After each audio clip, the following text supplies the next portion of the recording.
Welcome to Business Talk, presented in collaboration with the University of Rio Grande and the Ohio State University South Centers, from the heart of southeastern Ohio at the University of Rio Grande TV studio. Our goals are simple: promote the University of Rio Grande and the Ohio State University South Centers, as well as advocate local small business and their support organizations. More importantly, promote southeastern Ohio as a wonderful place to live, explore, and learn. There are many different ways you can find us. The University of Rio Grande Cable Access Channel 17, live online at blogtalkradio.com, and on YouTube if you are unable to catch our show live. Introducing our co-hosts, Jason Winters, Mike Thompson, Patrick Dengel. Thank you for tuning in. We hope you enjoy the show. In addition to Jason taking over a couple classes, this being the first week at the University of Rio Grande, he begged forgiveness for not being with our business talk this week, but he'll be returning. Whenever you're trying to promote materials and promote businesses and educate students and be involved in a variety of different things, sometimes your time, you have to sort of choose your time wisely. It's interesting with our guest today. We were talking a little bit ago at lunchtime what it takes for a community to thrive. And I jotted down some notes that I thought were important, and maybe she can expand on that. But first of all, a community, we live in southern Ohio, but we're typical of many communities. First of all, it requires people that want to be there, want to work side by side with their friends and their neighbors.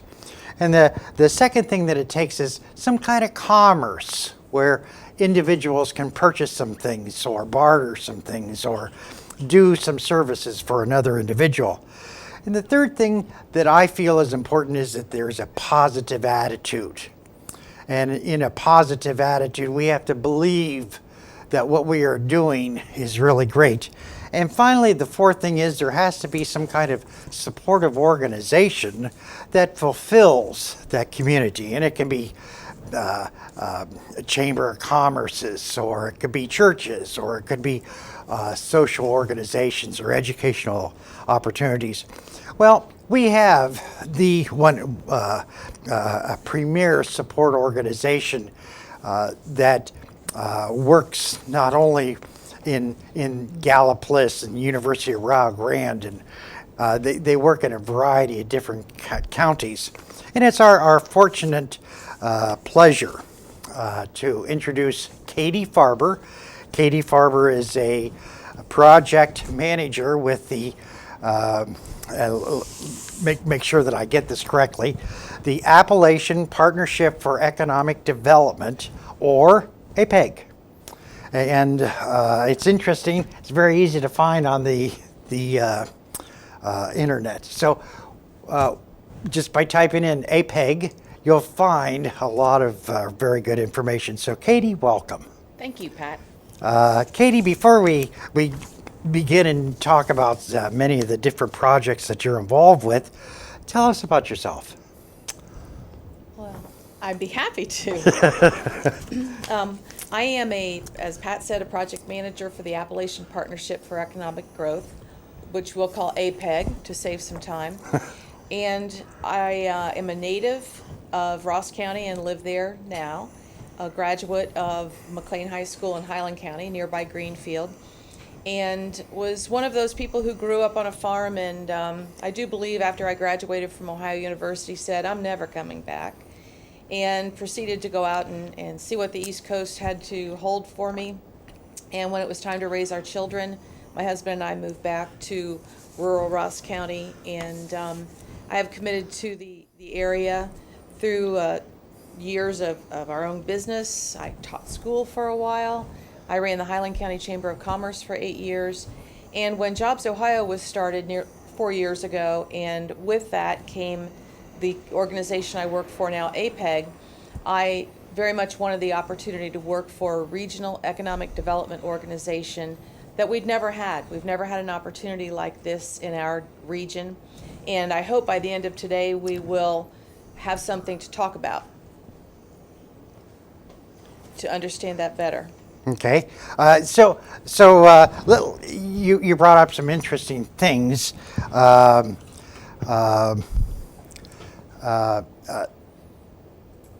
of the areas that you brought up was JobsOhio, and JobsOhio is one of those organizations that really promotes not just one area, but it promotes many areas. And you want to talk a little bit about JobsOhio and how they have been significant, or how they help people. Certainly. JobsOhio is a private economic development organization that represents the state of Ohio through regional partners. There are 6 regional partners, APEG, and some people may have heard Columbus 2020, Ready Cincinnati. What we do is we work with our local economic development and county offices. We work with our local businesses to cover, and in our case, we cover 25 southern and southeastern Ohio counties, to understand the business community and the investment that we have, which is what provides the jobs and really run our economies throughout the state. So we represent JobsOhio in a number of programs, but also our job is to facilitate any operations that a company may have, because maybe they have a question with Department of Commerce, a question with EPA, Bureau of Workers' Compensation. We're here to make things as easy as it can be for a company to do business in Ohio. Well, that's rather interesting. You're sort of talking like a collaboration. You're talking about bringing the energy of 3, 4, 5 different parts of the community that we talked about, and sort of bringing them together and coming along and saying, what's next? Or how can we build? Or how can we become more financially stable? Do you think? Certainly.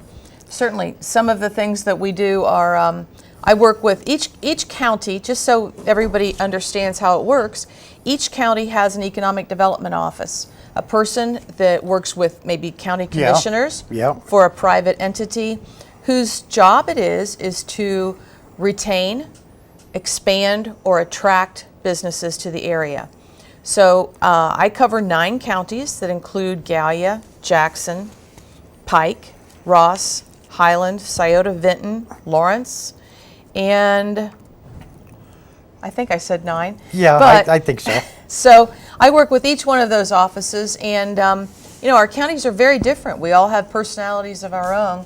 We all have different kinds of employers, and we meet with those employers. We understand their opportunities, their challenges, and it's my job, in collaboration with my local partners, to represent that company's needs as best we can, whether they have an expansion opportunity and the parent company wants to invest, or if we have empty sites and buildings, what can we do to attract new company investment into the region?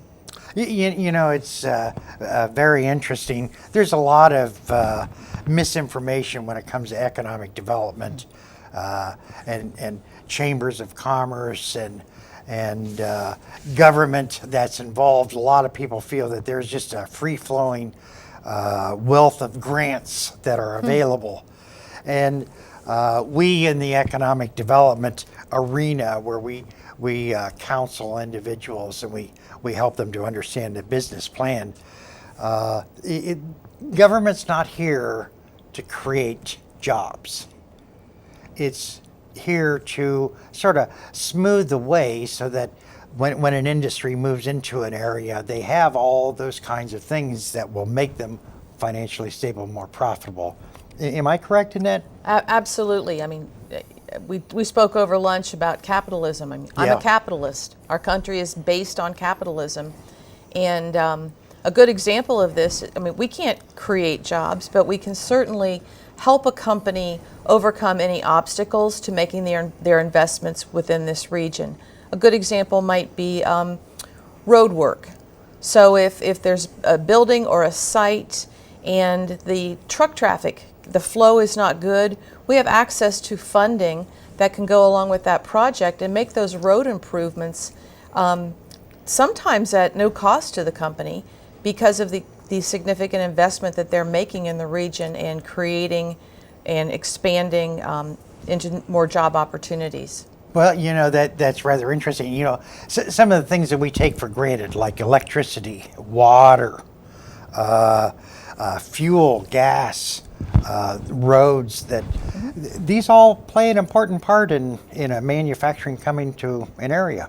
And I think you referred to the general public maybe having some misconceptions about economic development. I drive these 9 counties. That's my job. I travel a lot, and I see beautiful places where a factory, a manufacturing facility, a distribution center could go, only to realize that it's a field. There's no water, there's no sewer, there's no electricity, there's really no infrastructure to support that business. And a lot of what we do each and every day is work on that infrastructure within the region so that we can open our doors wider to compete with other, and face it, we're competing. We're competing with other counties, with other states, with other countries for the capital investment from these businesses that brings the jobs. Another component is not just the infrastructure when they talk about the buildings of brick and mortar and things of that nature, but they also talk about the quality of the individuals. In particular, can they match their skills? Mm-hmm. Can they match their talents to the needs of the manufacturing companies? Mm-hmm. And I know that the University of Rio Grande, Ohio University, our Ohio State University are committed, at the South Centers with Ryan Mapes and his team. They're all committed to finding out where it is best for the training needs to meet those training needs using the available educational programs. I know in Highland County you have Southern State Community College, which is very, very good, located in 4 or 5 counties, I think. Yes. So, care to add something to? Sure. So workforce development and aligning the skill sets that an employer needs with the available workforce. I again just spoke to someone and I said, sometimes we think they're going to bring all the workers with them. They're coming to us to hire us. Yes. And we need to be ready. We're just wrapping up a project through the Board of Regents in collaboration with all of the career tech and universities that you mentioned that cover this 9-county area that I work in. And we brought to the table some of our larger employers. In this case, the conversations about electricians, industrial maintenance, and the changing technology. We used to have simple motors, and now we have very sophisticated electronics. Mm-hmm. And all of the equipment that we're investing in our current manufacturing facilities, as well as future investment, is going to rely on people being able to work with this equipment, not only to operate it, but to repair it. And we are looking at alignment and offering some mobility, actually, because we cover 14,000 square miles in these 25 counties. It's tough to have just one center. So we're looking at mobile options that could react quickly to an employer's needs. It really comes down to, the third thing that I mentioned. That was the attitude. I truly believe most all individuals want to be a useful member of the society. They want to have and work at a job that they're proud of. They want to be able to come home and have those kinds of things for their family. I know that sometimes media only shows the negatives of a society, the negatives of a company, but I truly believe Southern Ohio is blessed with a lot of good working individuals. Absolutely. The our unemployment numbers are higher than the rest of the state oftentimes, but that's because we lack that investment over the years, and many of our people, I come from a little bit north in the region, and when I'm driving down to, say, Scioto County or to Gallia County for an early morning meeting, it takes my breath away when I see the northbound traffic. people drive to their jobs, and when we are looking at attracting new investment and new companies, and I've just worked on a project in my hometown, and we knew the commute. We have data that tells us the commute patterns and where people are going to Sure. work and how Sure. much they're making, Sure. and we can provide data to show the investment that, if someone's working 45 minutes away, they most certainly would like to work 15 minutes away Sure. for their own community. But the nice thing is, whoever was involved, I know that the prior governors, the prior state legislatives, Vern Rife, Speaker of the House, really looked at the roads and how to make it easy. Yeah. And I remember before the turn of the century, moving down to Portsmouth, Ohio, there was only one main 4-lane highway, and it was through the efforts of many communities we now have really good roads. We can go from one end of the state, from west to east or west, and we would not get off on a 2-lane road. And that becomes important, I think. Yes, it does. Oftentimes, we call them projects. So companies may contact JobsOhio and say, where in Ohio could we put this kind of operation with this many jobs and this much investment? And here are the requirements. And oftentimes they say they want to be 10 miles from an interstate highway. So it's our job to make certain that they understand interstates and 4-lane highways are interchangeable. Yes. Oftentimes, as evidenced by a project that just went into Pike County. It's a major distribution center for the Eastern Seaboard, and they were hit bad with the closing of one of the shipping companies, right? This is a project in Waverly. That we're Waverly. talking about. Yes. So they understand by using 32, which parallels Interstate 70, and 35 and 23, as they cut through this region, they're not congested, and it's really quite an advantage to a company to use those corridors that you're talking about in the infrastructure that we have. So we're faced with a multitude of different challenges, and I think that what I keep on hearing from the economic people and the school systems that we've met those challenges head on, and we're making a difference, and I think that's really good. Well, I would just suggest that it's been nearly 3 years since I started with APEG, and in those 3 years we've had, just in these counties that I cover, we've exceeded 20 projects.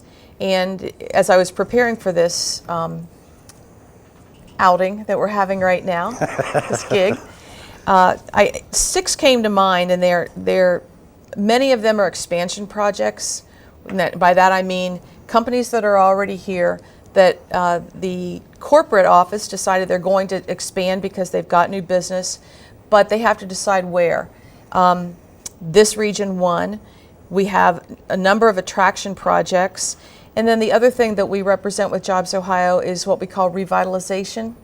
And the best example of that is what's going on in Chillicothe with the Carlisle building, an old burned out structure that really anchors the downtown. There is job creation and renovation going on, and we were able to support that financially. Oh, that's fantastic. That used to be, before the fire, that was a center of commerce. Yes, it was. Yeah. Yes, it was. And today, when it's finished, it will be a center of commerce for the medical field, and it will also help with supplying rural docs. Good. Yeah. You know, Katy, there used to be a belief before the turn of the century, because Jason were here, he'd say I was way before the turn of the century, but there was a belief that each community should have one manufacturing place, and like for instance steel mills. And we learned the hard way that communities cannot just thrive on one. They have to build, and I think that's what you're indicating, is that many communities are building diversity. diversity, and part of what we're trying to do as a regional organization is promote that diversity and support it with supply chain opportunities. So there are a vast variety of kinds of operations throughout this region, and what we find is a lot of people can be doing business with each other, supporting the business and keeping that money within the economy, which takes us full circle to the reason APEG exists, is to build and support wealth creation within southeastern Ohio. I think the next upcoming show, the Strictly Business, will speak highly of what you're talking about. Here a family took an idea, and they are now expanding to other ideas. So I find that show rather interesting and very positive, like what you're saying. It's a great story. Yeah. Yes, I won't tip my hat to anything. Sam Peters and his wife Joyce Peters about Patterfam sauce. Excellent story. It certainly is. But what you're saying is that in a community, it really, with all of the different projects, it's just not one person. Absolutely not. It takes all of us. So when I look at this, and the more I get into it, and the counties, each of the 9 counties in which I work are very different. Vinton County's got a lot of wooded area. They also have one of the wealthiest and most important employers in the region. Their needs are quite different from Gallia County's needs, or are quite different from Adams County needs. But if I had a conversation with someone about each of the 9 counties that I represent, I think that over these 3 years, I could give you information about the economies and the commerce going on in those different counties that would astound many people. What I would like to just say is that I just got back from a conference last week with site selectors. And site selectors are people that companies hire to vet an area and help them guide where they're going to put their investment. And the takeaway that I got most of all from that was that each and every one of us can be a part of economic development, because when a company is trying to decide where they're going to put their investment, we never know if that's the person we're talking to at the gas station, at the coffee shop, at a restaurant. And if we all exhibit the pride that we obviously have for living here, that's why we all stay here, and share that and become ambassadors and cheerleaders, if you will, for our communities, it will go a long way into promoting economic development.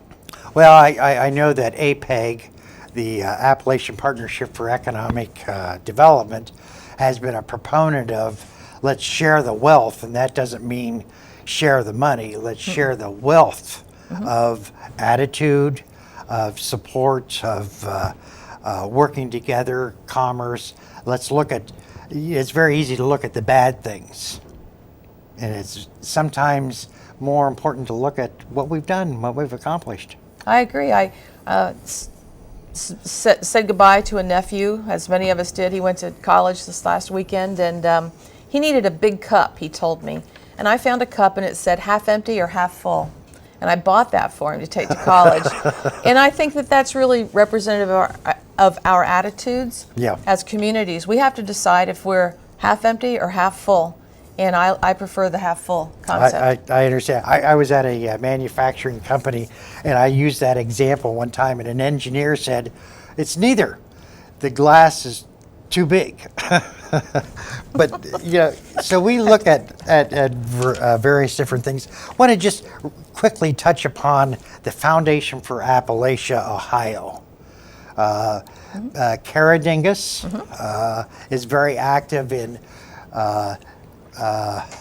helping people recognize the wealth that they have and how to share it. Yes. Kara Dingus Brook had already started putting together key business leaders throughout the region when JobsOhio was formed, and we've never had a regional economic development organization, so FAO was key in putting together and incubating, if you will, APEG, and we got our start with FAO and still share quarters with them in Nelsonville. Excellent, excellent. Well, they are also a very good organization. We are surrounded by a lot of really good people. We are. A lot of good educational organizations and things of that nature. Before we get into your amusing stories, is there anything else that we need to look at that you wanted to come and discuss? Not really. I think that if you're listening, if you're interested and you want to know more about economic development, I encourage you to reach out to your county partners. Who in your county is responsible for moving that conversation forward and working with investment, and get to know them. Ask how you can help, and be an ambassador for your community so we can secure more of that investment throughout the region. That is true. That is very, very true. Katy, I want to thank you very much for coming on. Unfortunately, I just got the sign that we're running out of time, so you'll have to come back and share those amusing stories. I hope you don't mind. I would be happy to, Pat, no problem. And for what it's worth, I want to just share this one. Katy, before coming to APEG, ran one of the more successful Chamber of Commerces in Southern Ohio. This is not to take away from the others that we are involved with. The enthusiasm in generating, you could see the energy. And Katy's fortunately been able to carry that enthusiasm to many of the different places, etc. I know that when she comes to the University of Rio Grande, or she comes to Ohio State University South Centers, there's a energy field surrounding Katy. On the screen, you'll see her phone number, email. She's very good about getting back with you. I recommend, if you have any ideas or thoughts or suggestions, etc., give Katy a call. Certainly. Katy, I want to thank you very much for coming on our show. Thank you for having me, Pat. It was a pleasure. Well, next time that you come on, we'll talk a little bit more in depth about Highland County. Okay. Upcoming, we have an interesting gentleman who established a manufacturing company. His wife and they now have moving into a new business, and they have a cooking school. So we hope that you will stay tuned for that particular show. I'm Patrick. And I'm Katy. Thank you for listening. It has been a pleasure talking with you, Katy. Thank you.